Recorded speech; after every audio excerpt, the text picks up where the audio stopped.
قاتل و اون وار شب کچی گل کنانا سہار ام کہدن گل زمین سب بہی چبانو را کوچیاں میں بہار ہم کہتے ہیں.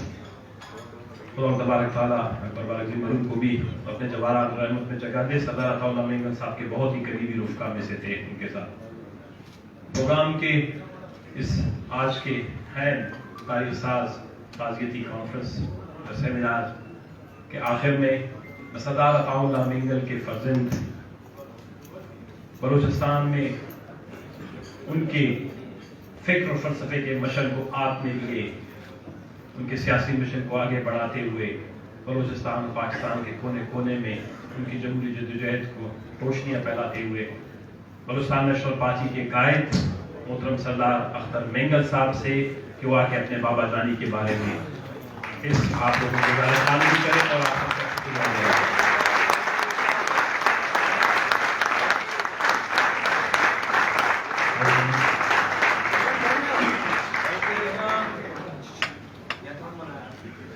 بسم اللہ الرحمن الرحیم. حاضرین مجلس، اسٹیج پر بیٹھے ہوئے پی ٹی ایم کے سربراہ مولانا فضل الرحمان صاحب، پشتونخوا ملین پارٹی کے صدر محمود خان راجگری صاحب، کچھ دوست جو یہاں پہ آئے تھے لیکن وہ مصروفیات کی وجہ سے چلے گئے ہیں، احسان اقبال صاحب، پیپلز پارٹی کے رہنما نثار کھوڑو صاحب، سندھ کانفرنس پارٹی کے جناب محمد شاہ صاحب، جناب یوسف مستی خان صاحب، علی احمد کوٹ صاحب، نیشنل پارٹی کے مرکزی رہنما کبیر محمد شہید صاحب، اظہر عباس صاحب، ایڈوکیٹ جناب اختر حسین صاحب، اور شہزادہ ذوالفقار صاحب، احمد اقبال صاحب، مجید کاکڑ صاحب، انور ساجدی، یاسین آزاد صاحب، میں ان تمام سیاسی پارٹی کے اکابرین کا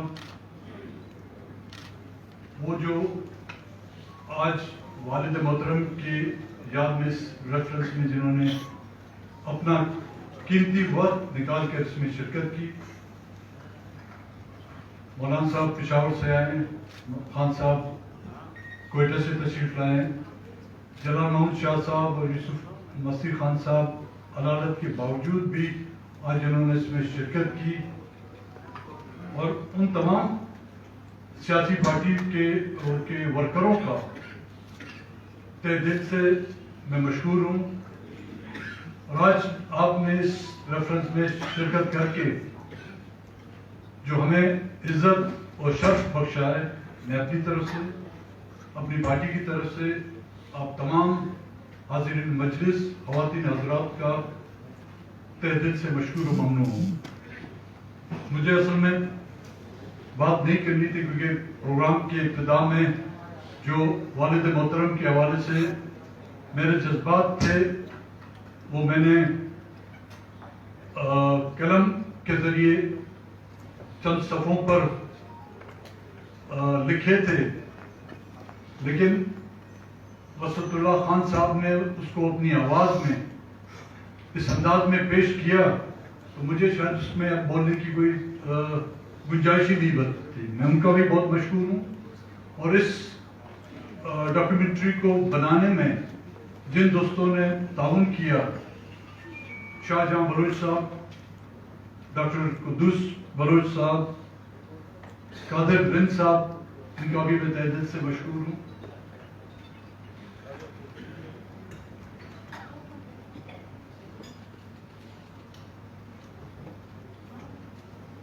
آج جس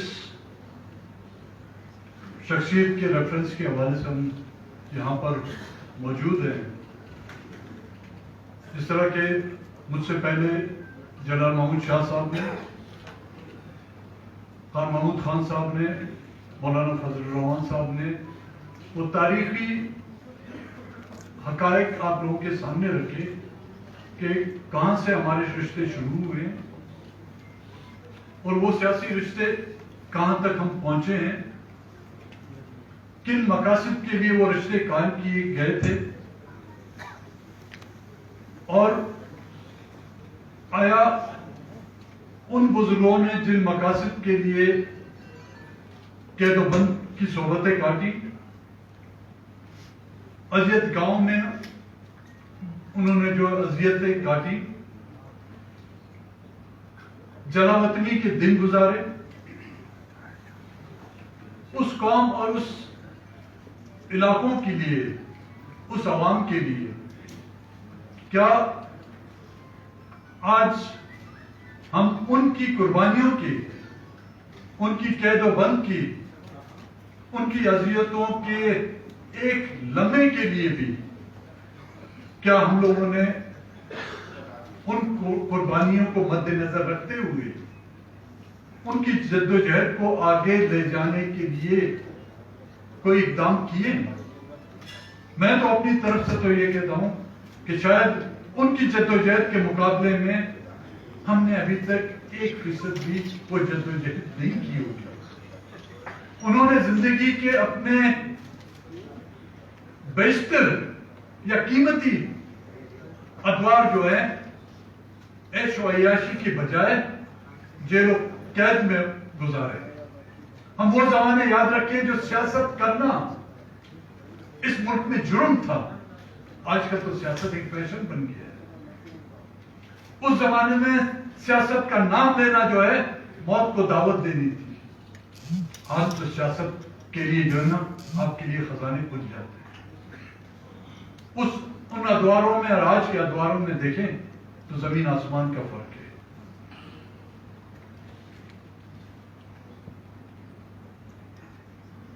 کسی صاحب نے یہاں پر کہا کہ جی ترقی، بلوچستان میں ترقی کی جا رہی ہے لیکن لوگ لڑ رہے ہیں۔ مجھے آج دن تک اس ترقی کا مطلب سمجھ میں نہیں آ رہا۔ انگریز نے 200 سال جو حکمرانی کی ہم پر، آج بھی جو ریلوے ٹریک ہے، میں دوسرے صوبوں کی بات نہیں کروں گا لیکن بلوچستان کی بات کرنے میں حق پہ جانب ہوگا۔ وہ ریلوے ٹریک جو سندھ کے بارڈر سے شروع ہو کر تفتان تک جاتا ہے، اس میں بریجز بھی ہیں، اس میں ٹریکس بھی ہیں، اس میں سنگلاخ پہاڑے بھی ہیں، اس میں سرنگیں بھی ہیں، وہ انگریز کے زمانے کے بنائے ہوئے تھے۔ موجودہ 70 سالوں میں ہم ان کو مینٹین تک نہیں رکھ سکے۔ کراچی کے فریر ہال سے لے کر امپریس مارکیٹ کی بلڈنگیں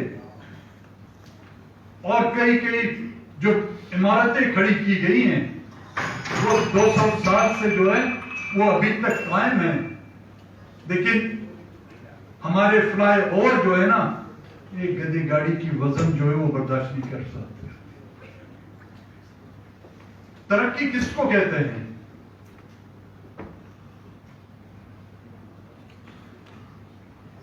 زنجیریں چاہے کسی بھی دال سے بنی ہوں، جب ایک آپ کے گردن میں ڈالی جاتی ہیں تو وہ توڑ کے غلامی کہلائی جاتی ہے۔ چاہے وہ سونے سے بنی ہوئی ہوں، چاہے وہ تانبے سے بنی ہوئی ہوں، چاہے وہ چاندی سے بنی ہوئی ہوں، چاہے وہ پلیٹینم سے بنی ہوئی ہوں، یا وہ جواہرات سے لدی ہوئی ہوں، جو نام بھی اس کو دیں، لیکن آخر میں وہ غلامی کی ایک بدترین ایک نشانی کے طور پر پہچانی جاتی ہے۔ وہ سب ہمارے گردنوں میں لٹکی ہوئی ہے۔ فرق صرف یہ ہے کہ کوئی ہم میں سے خوف غلامی میں مبتلا ہے، کوئی ہم میں سے اقتدار کا غلام ہے، کوئی ہم سے دولت کا غلام ہے، کوئی ہم سے ناانصافی کا غلام ہے۔ مجموعی طور پر ہم سب اس ملک کی ایک کلاس اور ایک طبقے کے غلام ہیں اور اس کو فوج کہا جاتا ہے.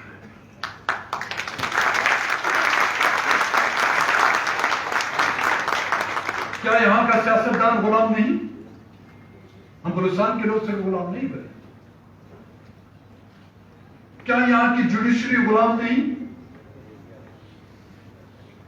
کیا یہاں کی پارلیمنٹ غلام نہیں؟ کیا یہاں کے ججز غلام نہیں؟ ہمارے کاروباری حضرات غلام نہیں؟ ہماری صحافت، ہمارا میڈیا کے غلام نہیں؟ کب سے یہ آزاد ہوئے؟ اور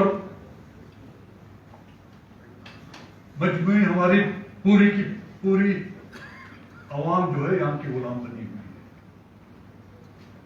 اور حقیقت دیکھا جائے ہمیں اس غلامی کی زنجیروں سے اتنا پیار ہو گیا ہے کہ جتنا ہم اپنے لخت جگروں کو گلے سے نہیں لگاتے، لیکن اگر کسی نے ان طوق غلامی کو ہمارے گلے سے نکالنے کی کوشش کی تو ہم ان کا منہ نوچنا چاہتے ہیں.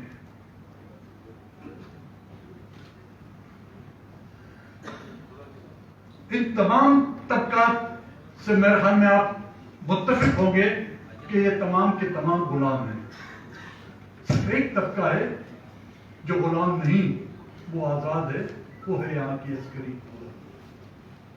1947 سے لے کر آج